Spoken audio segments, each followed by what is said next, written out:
राघवला 10 वर्षाची एक मुलगी असते. 3 वर्षापूर्वी त्याची पत्नी, तो आणि त्याची मुलगी गाडीवरून येत असताना समोरून एक ट्रक येतो व त्यांचा खूप जोरात अपघात होतो.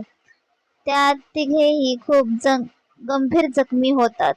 आजूबाजूला लोक जमा होतात व ते कसंबसं त्यांना दवाखान्यात पोहोचवतात. खूप रक्तस्राव झालेला असतो.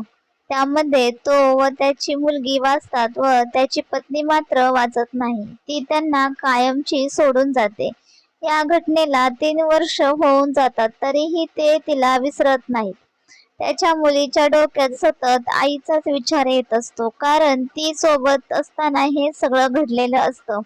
तिच्या बालमनावर याचा खूप खोल परिणाम झालेला असतो. घरात राघवची आई वडील असतात. ते त्याच्या मुलीचा खूप लाड करत असतात. तिला त्यातून बाहेर काढण्याचा प्रयत्न करतात, पण ती काही घटना विसरायला तयार नसते. तिची अवस्था घरच्यांना पाहवत नाही व ते राघवला दुसरं लग्न करण्यासाठी मागे लागतात. त्यांना असं वाटतं आई आल्यावर तिला विसर पडेल व ती नॉर्मल आयुष्य जगेल, कारण तिला आईची खूप गरज होती. राघवला वाटत असतं दुसरी आई तिला नीट सांभाळेल का नाही, नाहीतर करायला जायचं एक व्हायचं वेगळंच. पण त्याची आई ही आता थकली होती. तिलाही त्याच्या मुलीची फारसं व्हायचं नाही. तिलाही या वयात आरामाची गरज होती. या सगळ्या गोष्टीचा विचार करून तो शेवटी दुसरं लग्न करण्याचा विचार करतो आणि थोड्या दिवसात त्याच्या मुलीला सावत्र आई येते. त्याच्या मनात जी भीती असते ती हळूहळू तेच व्हायला सुरुवात होतं, कारण त्याची मुलगी तिचा स्वीकार करत नाही. दोघेही एकमेकींना फारसं बोलत नसतात. त्यामुळे घरात पण राघव व त्याच्या बायकोमध्ये भांडण होण्यास सुरुवात होते. त्याच्या बायकोलाही असंच वाटत असतं की या भांडणाचं कारण त्याची मुलगी आहे. एक दिवस त्याच्या आई वडिलांना कामानिमित्त बाहेर जायचं असतं. तोही शेतात जातो. घरी त्याची मुलगी आणि बायको असते. दोघींना घरी ठेवायचं नको वाटत असतं, पण त्याला वाटतं थोड्या वेळात आपण परत येऊ, म्हणून तो त्या दोघींना घरी ठेवून शेतात जातो.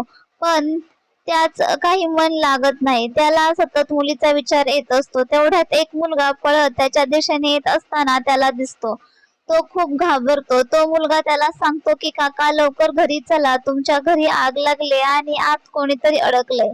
नक्की कोण आहे ते मला माहित नाही, तुम्ही चला पटकन. आता मात्र त्याला पळायचं कळत नाही. तो घरी पोहोचतो तर दारात खूप गर्दी जमलेली असते. त्याच्या मनात खूप वाईट विचार येण्यास सुरुवात होते. त्याला वाटतं आपण आपल्या मुलीला गमावलं. काळीच घट्ट करून गर्दी बाजूला करत चालत असतो. समोर पाहतो तर त्याच्या डोळ्यावर विश्वास बसत नाही, कारण त्याची बायको आगीत भाजलेली असते तर त्याची मुलगी तिच्या जवळ आई आई असा आवाज देऊन रडत असते. तो लगेच तिला दवाखान्यात नेतो. त्याच्या मुलीला तिची आई सोबत घडलेली घटना परत तिच्या डोळ्यासमोर येते. ती बोलते, बाबा, आईला वाचवा, मला परत आईला गमवायचं नाही. जेव्हा त्याला मुलीकडून कळतं की त्याच्या घरी आग लागली, तेव्हा ती घरात एकटीच झोपलेली होती. त्याची बायको शेजारी होती. जेव्हा खूप आग पेटली तेव्हा सर्व जमा झाले व त्याची बायको पण आली आणि मुलगी आई आई असं केविलवाणं ओरडत होती. जरी तिने तिला जन्म दिला नसला तरी नातं तर आईचंच होतं ना, आणि तिने सावत्र मुलीला वाचवण्यासाठी तिचा जीव धोक्यात घातला. आज तिची ही अवस्था माझ्यामुळे झाली. बाबा, मला परत आईला गमवायचं नाही, तिला वाचवा बाबा, अशी गयावया करून ती रडत होती. तेवढ्यात डॉक्टर येतात व सांगतात की त्या ठीक आहेत. राघव व त्याची मुलगी आनंदाने एकमेकांना मिठी मारतात. आज एका बिन आईच्या लेकराला आई मिळाली होती व जन्म न देता एका आईला मुलगी मिळाली होती.